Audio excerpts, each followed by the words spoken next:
Of course they don't understand your vision. Of course it means nothing to them. It's how the world works. People need to see results, not ideas. They need to see to believe. In fact, everything you dream of, believe in, it needs to be carved into existence. And the important thing worth noting here is that it's not personal. It's not a reflection of you or your talent or your potential. The differentiator in life will always be one's ability to turn ideas into things. You have that power within yourself, literally to change the world as we know it. That's not a question. It's not even far-fetched. You're capable. But we need to spend less time feeling like we're owed something for that exhausted energy. The world is a tough place. It rewards value. And sometimes it takes way longer than we'd like to see a return on that investment. As James Clear mentions, you put an ice cube in a room at 0 degrees and you gradually turn up the temperature. You won't see it even begin to transform until you hit the 32-degree mark. That's not when the work began. It's not indicative of everything, but that's when the effects of the work become visible. And getting to that point is one of life's greatest challenges. It's hard to give everything for something you can't collect when you go to bed at night. It's hard to be that patient. The only way to break through the noise, to create something, is to fully, wholeheartedly believe in yourself. Believe in yourself to the extent that you can detach from the criticism. Detach from the facade of perfect lives on social media and the expectations you're immersed in.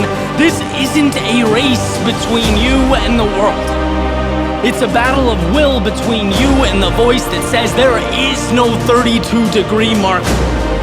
Removing that negativity, it's just as important as focusing on the positive. Dreams live at that intersection of belief and action, and I've always wondered what people think they're gaining by shouting about how important they are, the things they're doing, or their plans. That does nothing. You need to know what you're doing, and that's all.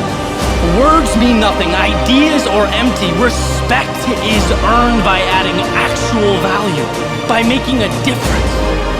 So reallocate that energy into the gift you are giving to the people around you. That is a feat best accomplished with your mouth closed and your eyes open. Every day, every action unnoticed, effort unseen, it stacks up to create something that will truly change the world.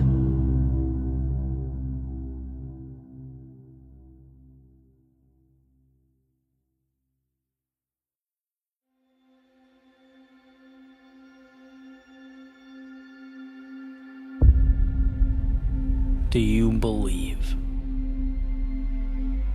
Do you believe that this world is yours? That space and that time are trustworthy passengers on your journey? Do you believe in the unseen? That what we know and what we don't, what's possible and impossible, they're not so different. They just need to be connected.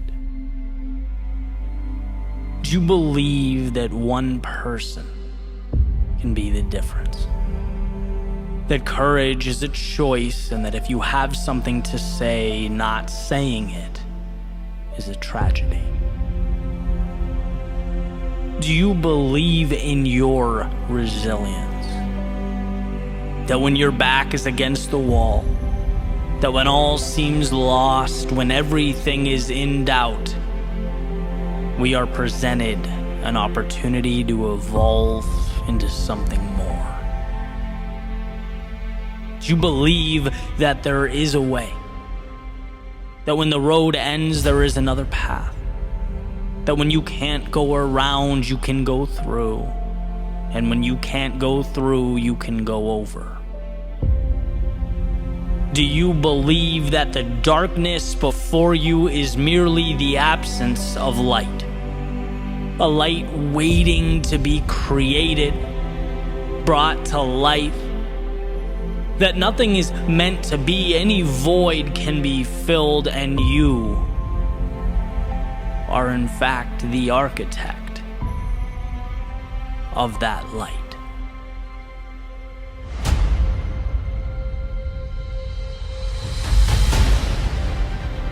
See, what you have before you, it's no easy path. It's not the simple one, or perhaps even the one you asked for, but it is in all respects yours. It may seem larger than you. Its uncertainties may make you question your decisions. Its complexity may prompt memories of simpler days, but none of this lasts. Because over your shoulder, what you've left behind will always tell a different story. Always remind you that you could have stayed home. You could have remained and accepted things as they were, dreamt about what might be. But rather than wait for time to expire and take your power into the ground like most ultimately do, you took to the sky. You let the stars, the infinite world beyond the horizon guide you, and as much as you decided to be here, this path chose you. It chose you to make something new where there was once nothing. To exchange breath for the first time with an atmosphere conducive to your greatness. You did not know it was there the whole time, and how could you have? It wasn't visible to any naked eye. It wasn't accessible to the common man, but it's here now because you said yes. So please hold on to that courage, because it's everything. The difference between accepting the now and rewriting history is belief. Belief in a tomorrow that is different from today. And as you make your way into this darkness, be proud. As you enter that which most wouldn't dare to confront, hold your head high when you falter, stumble, when the ground under you begins to shake. Believe not only in your pursuit, but in your resilience. Life remains cold and dark until we find the courage to do something about it. Until we step out of the shadows. See, you aren't escaping the emptiness you're leaving behind. No, you are the one who will give that emptiness life. The maker of a new universe. You are the architect of light.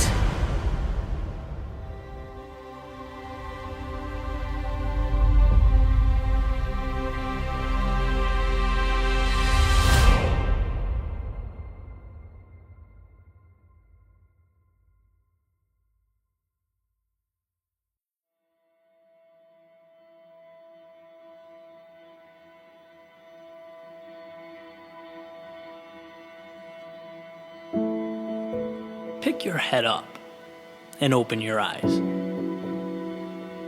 I know how you feel. I know what it's like when all you can see is what's missing. I've been there before, and most likely I'll be there again.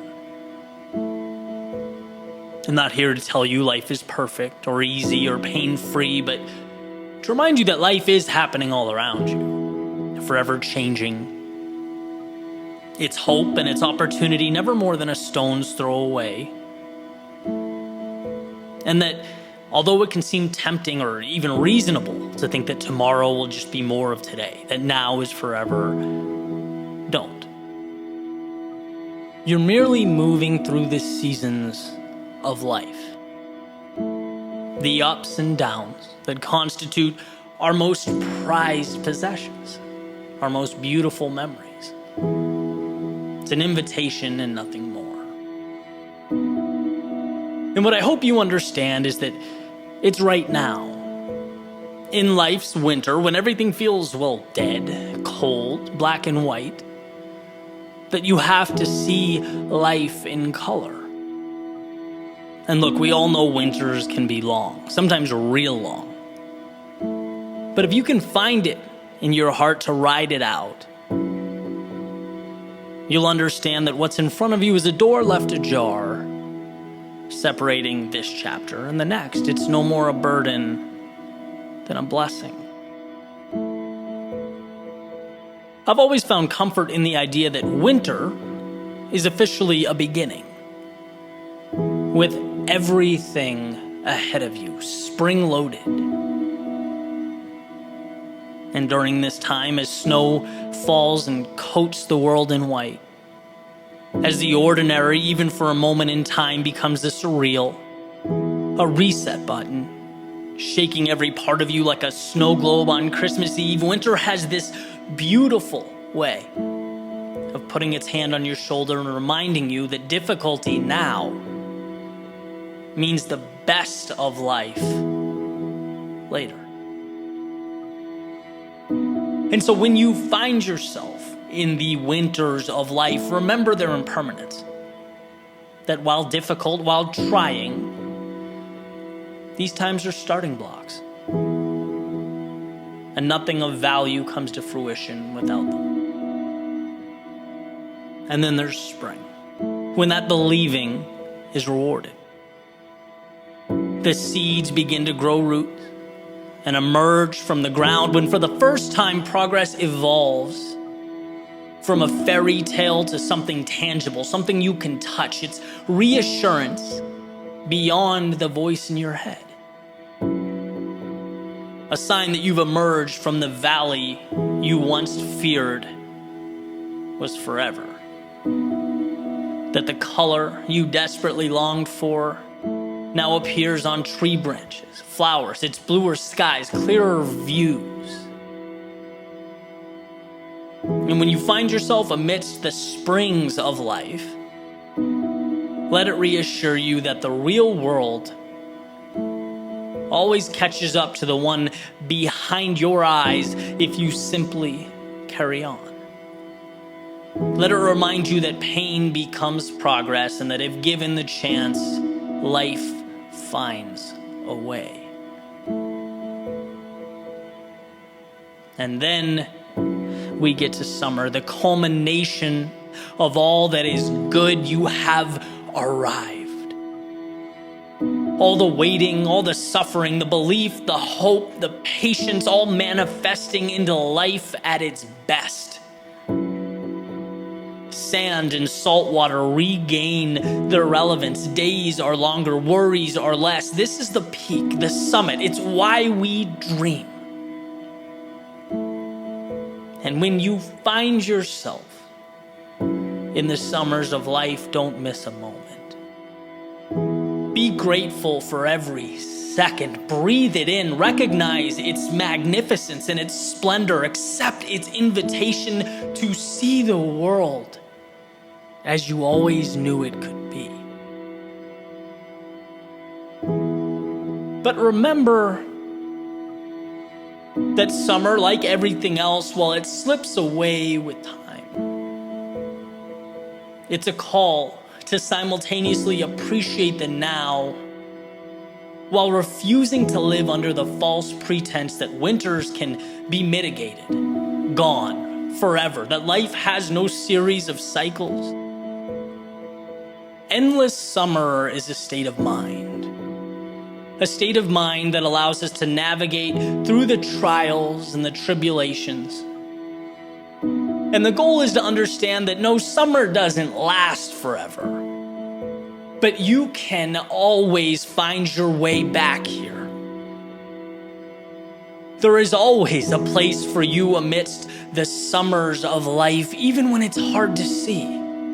Even when it feels impossible, cold, dark, and lonely. You are always on your journey back here. Always. My proof, New England in the fall, the reds, the oranges, the yellows, painting for us the most beautiful masterpiece imaginable, as if to signal its infinite presence. And as the portrait falls, leaf by leaf, piece by piece onto the ground, yeah, it will be covered up. But it will never be gone. It's the same hand on our shoulder explaining that your world will change. It always has, it always will, but you have everything you need. So whether you're in winter, spring, summer, or fall, and perhaps that's something only you would know, I ask that you see it for what it is. Another trip around the sun, another tour through those seasons of life. Find that fire so that you can endure winter's cold. Nourish that seed of hope as it springs to life from the ground below you. Bask in the summer sun as it lights up the sky. Appreciate those leaves as they float around you like paper planes, because all of it, each and every part, is you. Your story, your triumphant journey through the seasons of life.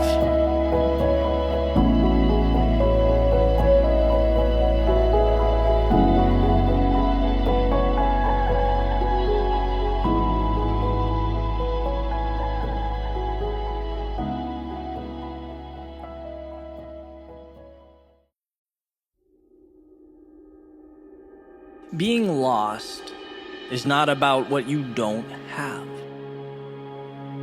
It's about temporarily forgetting what you do have. Forgetting that contained within every dark room is a little light switch that hangs within an arm's reach. And see, the reason this is so powerful, the reason it's been so important to me, it's because every time I'm in a lull or navigating a low point like we all do, I remember something that acts as that hand to pull me back up. I remember that everything I need, I have. See, I used to use the word stuck as to imply immobility, being powerless to the outside world, when in reality, I just had to remind myself that the path to recreation is always in front of me. And the map needed to navigate is always folded up in my back pocket. In essence, what I learned is that helpless is not a situation. Helpless is a decision. And one I'd simply never choose. Life's challenges, they are not a display of your insufficiencies. No, they are a reminder of just how powerful you are. If you never let yourself fall, hit a low, or lose your way, you'd never get to see the miracle that is your resiliency. You'd never get to look in the mirror and see the reflection that is the conqueror of worlds and the slayer of dragons. You'd never get to climb the mountain from which you'd ultimately look down and see a world of your making.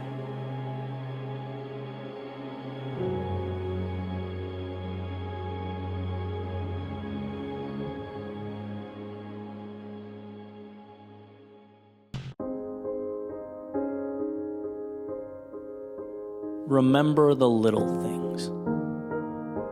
The ones we all come to appreciate, perhaps a little too late. That feeling of comfort our little eyes first understood to be home. Those little conversations we still think about, the ones that shaped us. Those little stretches of time we thought would last forever, but to our surprise, had a final moment written into the story. Oh, those little things. I remember going to a concert in high school. It was at the Orpheum in Boston, Massachusetts. I went with two of my friends.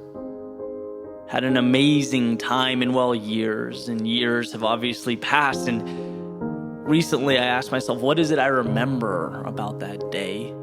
Why is it such a powerful moment for me? And interestingly enough, I don't remember any of the songs that were sung or how well they were played. I don't remember what I bought or what I wore or what teenage troubles I was going through at the time. No, years later, I remember how it felt to stand there in the center of that theater.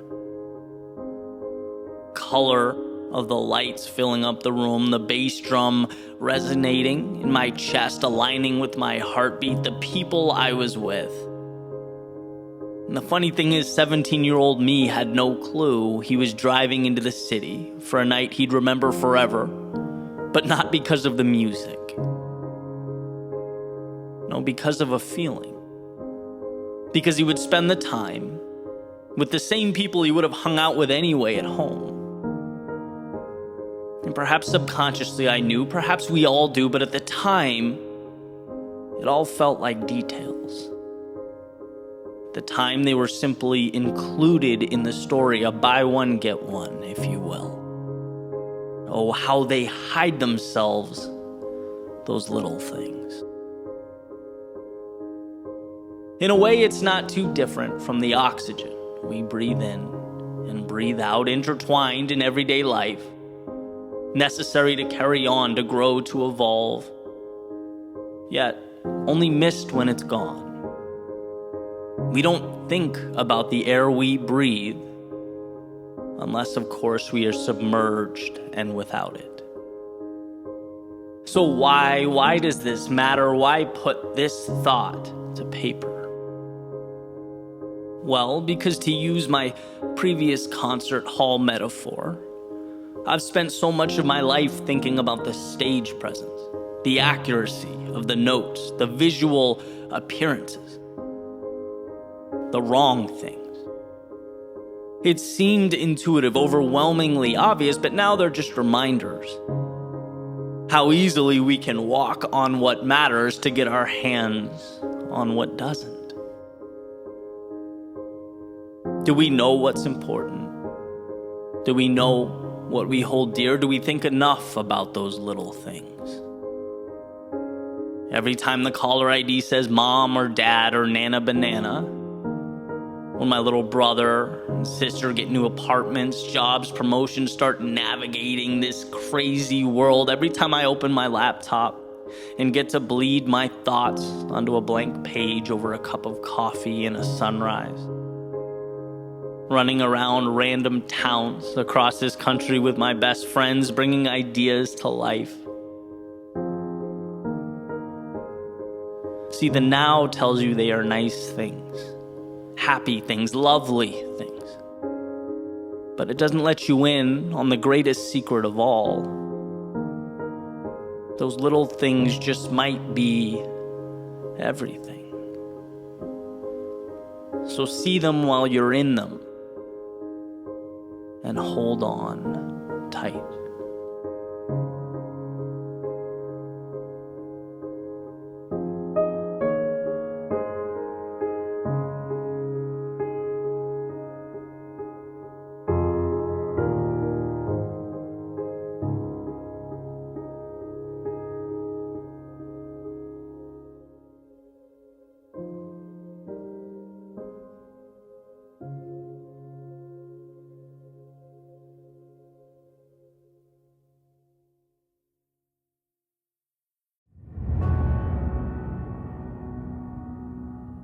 There's a saying that some people feel the rain, others just get wet. I've always found this interesting, this idea, how the same subject, same situation or occurrence can be interpreted so differently, right? It can plant the seeds for such different outcomes. Like Kishimi and Koga mention in their book, The Courage to be Disliked, well water is 60 degrees, and it's always 60 degrees. In the summer and the winter, but depending on what time of year, right, the makeup of the outside world, that 60 degrees feels different. The water didn't change, its circumstances did, and our thoughts are no different. It's not the world that writes the story, we do. And every second, moment, day is merely an interpretation. Does time tick by? Or is it driven into a state of flow? Is it transformed into something more? Was losing an indicator that, hey, maybe you're not good enough? Or is it your motivation to be better than you've ever been? Is your day an allegiance to the present or an invitation to chase down tomorrow? See, the world doesn't get to tell the tale. The world is paper, it's ink, it's ideas. The world is everything you need to decide how your story's going to go.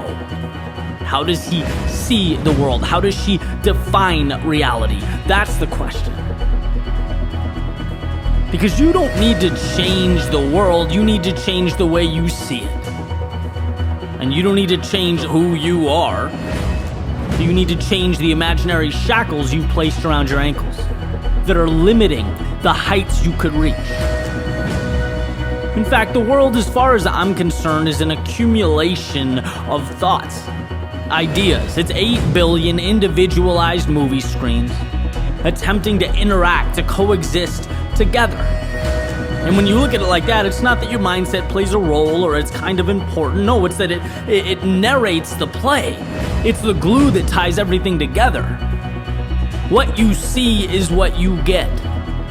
And this isn't a one and done thing, it's an everyday thing. Because there's always going to be occurrences in our lives that challenge us, that threaten our understanding of who we are and what we're capable of. There will always be the temptation to make the opportunity into the problem and the hero into the villain. But why forfeit that control? I remember hearing that if you find time to be grateful, both in the morning and at night, it changes your life. Not because the world transforms, but because it reinforces the perspective you need. We are lucky to be here. We're lucky to have challenges that push us forward. Lucky to have ups and downs that bring us closer to the people in our lives. We're lucky that chaos and discomfort open a door for transformation on the other side. And look, I get life isn't perfect. And not everything can be great all the time. But I do believe that if we can bring ourselves to stop, to breathe, to even focus briefly, we can find value in any situation. What's in front of you, it exists, right? It's the well water. You can't go back in time or remake the obstacle at your feet, but you can always decide how to make that work for you. And that's a superpower. And I use that. I use it when my short-term ideas or videos or projects underperform. I use it when people let me down. I use it when in the moment I'm either under or overwhelmed. The question, where is the win? In this spot, this situation where most would hang their heads and let the outside world rewrite the story, how can I find a way to hold mine high and maintain my own accountability? Extreme differences in life outcomes are so often prompted by such subtle realizations, subtle decisions. Their reason to stop could be your reason to not only carry on, but thrive. And the best news is you don't need approval or authorization. You don't need the stars to align or doors to open up. You just need to give yourself permission to see the sun amidst the clouds, the hope amidst the doubt. You have to remind yourself that there is always something to cling to, always a second chance. There is always a win. All you have to do is choose to see it.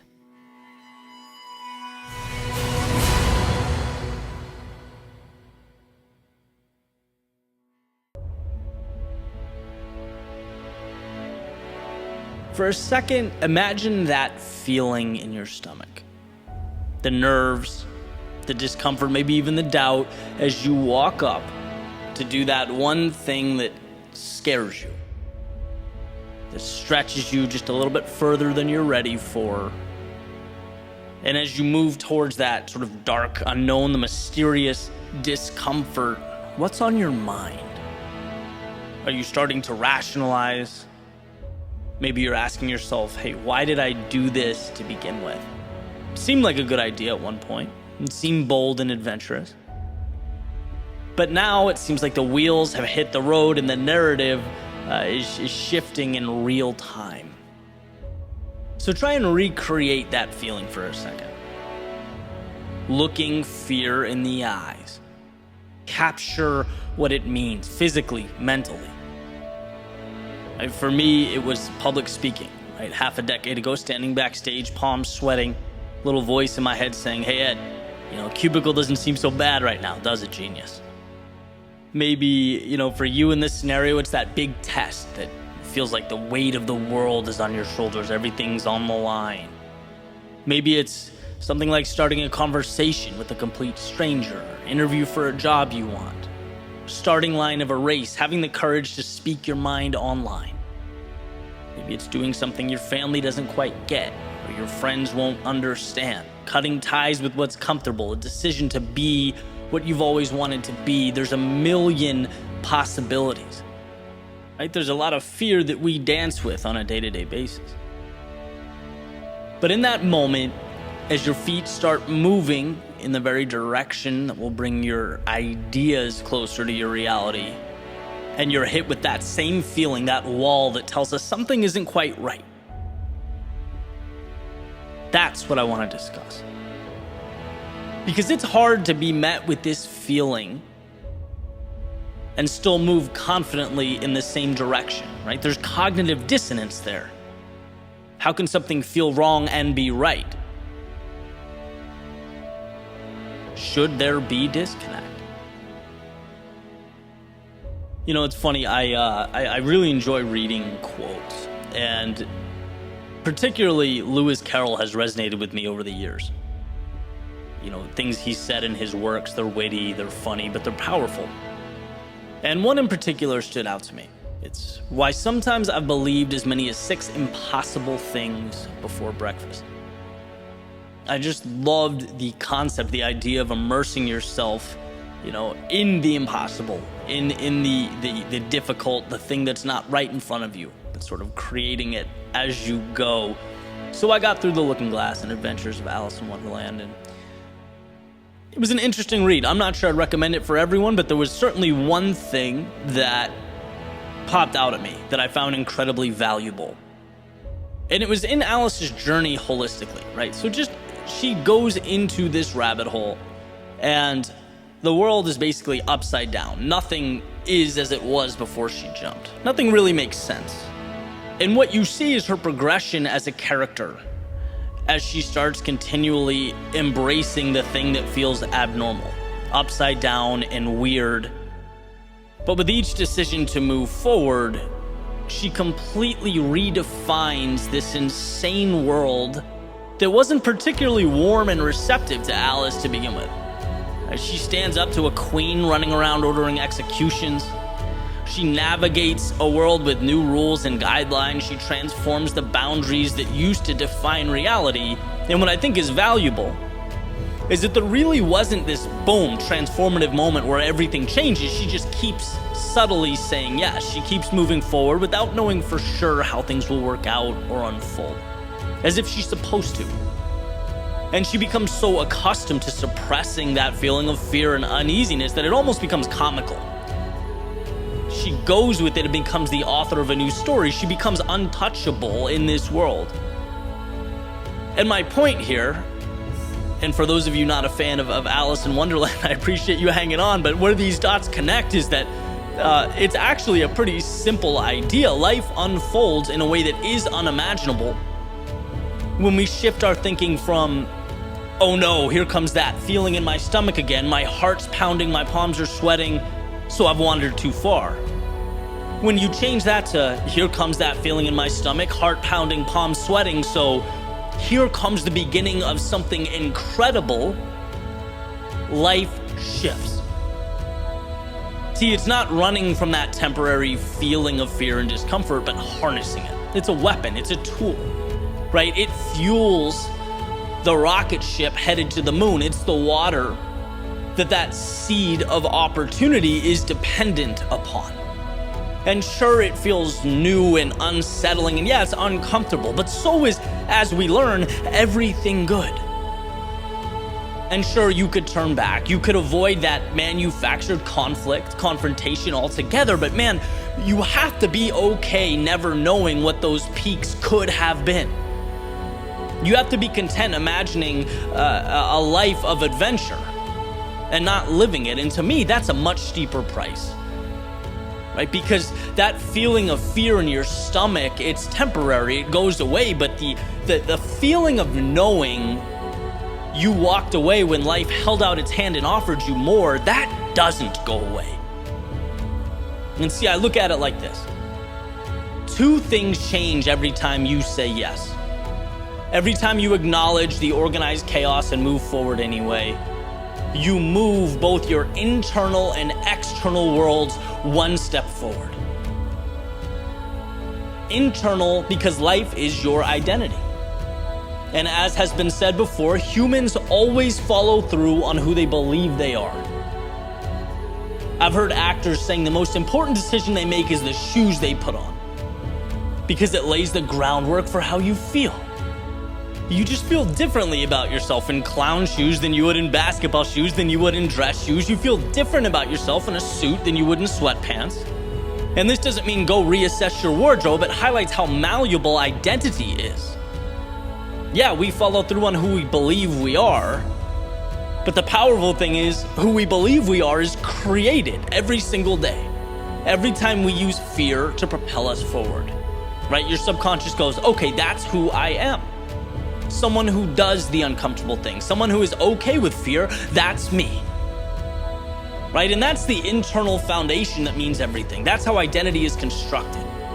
And if you stack that up with action every single day, you won't even be able to recognize yourself. That's the internal transformation. Then there's the external transformation. Every time you push through fear, you level up, not significantly. Right? You aren't immediately transformed. In fact, sometimes you don't even notice. But the truth is, after you say yes, after you take that step, you're fractionally further than a few minutes earlier. Your relative ceiling is now the floor, and it's time to take another step. This is how you create distance over time. So when you hear the word fear, let's rewire that reaction. Let's change how we think about it. Because it's not a monster in the closet. It's not some demon staring you in the face. No, it's a ticket to something more, something to be embraced and coveted. It's the next little step in your journey. And why when most of the world bows down to that feeling of discomfort or instability and stays the same, you will have moved forward. Not in a single leap, but a step that over time will become the reason that at some point, when you look over your shoulder, you'll find a life, a world, a reality that is unrecognizable in the context of where you began.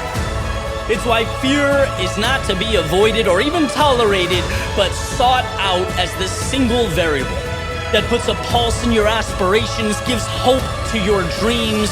The ideal life is not predicated on the avoidance of fear, but the ability to harness and capitalize on its power.